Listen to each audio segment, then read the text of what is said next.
Hi అండి, welcome to గోరుముద్దలు. ఇవాళ నేను మీకు ఎంతో రుచికరమైన వాక్కాయ నిల్వ పచ్చడి ఎలా ప్రిపేర్ చేసుకోవాలో చూపించబోతున్నాను. ఈ పచ్చడి పుల్లపుల్లగా కారం కారంగా భలే టేస్టీగా ఉంటుంది. అసలు ఎవరైనా ఒకసారి ఈ పచ్చడిని రుచి చూశారు అంటే దీని టేస్ట్ని ఎప్పటికీ మర్చిపోలేరు, అంత బాగుంటుంది. వాక్కాయలు రక్త సరఫరా మెరుగుపరచడానికి బాగా ఉపయోగపడతాయి. వీటిలో సి విటమిన్ ఎక్కువగా ఉంటుంది.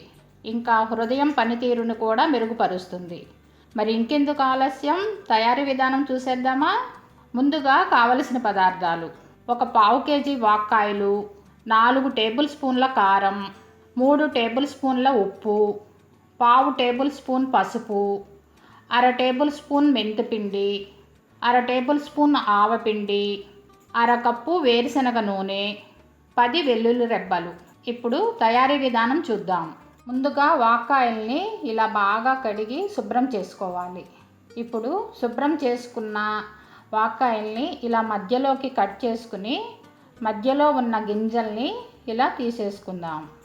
ఇదే విధంగా అన్నింటిలోనూ గింజలు తీసుకుని పక్కన పెట్టుకుందాం. ఇప్పుడు ఈ ముక్కల్లో తడి ఏమీ లేకుండా ఉండటం కోసం ఇలా ఒక క్లాత్తో తుడుచుకుందాం. ముక్కల్లో తడి ఏమాత్రం ఉన్నా పచ్చడి నిల్వ ఉండదు.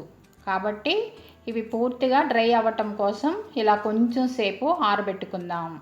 ఇప్పుడు ఒక మిక్సీ జార్ తీసుకుని 10 వెల్లుల్లి రెబ్బలు వేసుకుని ఇలా మిక్సీ చేసుకుని పక్కన పెట్టుకుందాం. ఇప్పుడు స్టవ్ ఆన్ చేసి ప్యాన్ పెట్టుకుని అందులో 1 టేబుల్ స్పూన్ ఆవాలు వేసి 2 నిమిషాల పాటు వేయించుకుని మెత్తగా పౌడర్ చేసి తీసుకుందాం. అదే ప్యాన్లో 1 టేబుల్ స్పూన్ మెంతులు కూడా వేసుకుని మరో 2 నిమిషాలు వేయించి మెత్తగా పౌడర్ చేసి తీసుకుందాం. ఇప్పుడు ఒక మిక్సింగ్ బౌల్ తీసుకుని అందులో 1 టేబుల్ స్పూన్ పసుపు, అందులోనే 4 టేబుల్ స్పూన్ల కారం, 3 టేబుల్ స్పూన్లు ఉప్పు, అర టేబుల్ స్పూన్ మెంతిపిండి, అర టేబుల్ స్పూన్ ఆవపిండి, ఇంకా మనం ముందుగానే మిక్సీ చేసి పెట్టుకున్న వెల్లుల్లి పేస్టు, అలాగే అరకప్పు వేరుశనగ నూనె కూడా వేసుకుని అంతా ఒకసారి కలుపుకుందాం. ఇలా అంతా బాగా కలుపుకుని ఇప్పుడు తడి లేకుండా శుభ్రం చేసుకున్న వాక్కాయ ముక్కలు ఇందులో వేసుకుని కలుపుకుందాం. ఇలా అంతా బాగా కలుపుకుని ముక్కలు చక్కగా ఊరటం కోసం ఒక 3 రోజులు పక్కన పెట్టుకుందాం.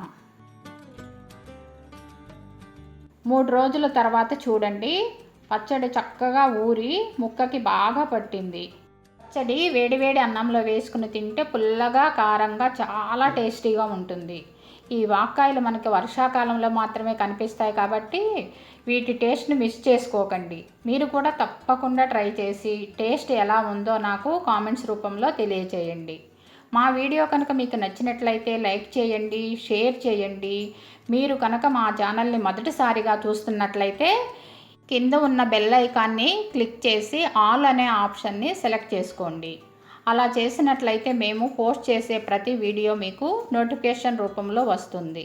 Thank you.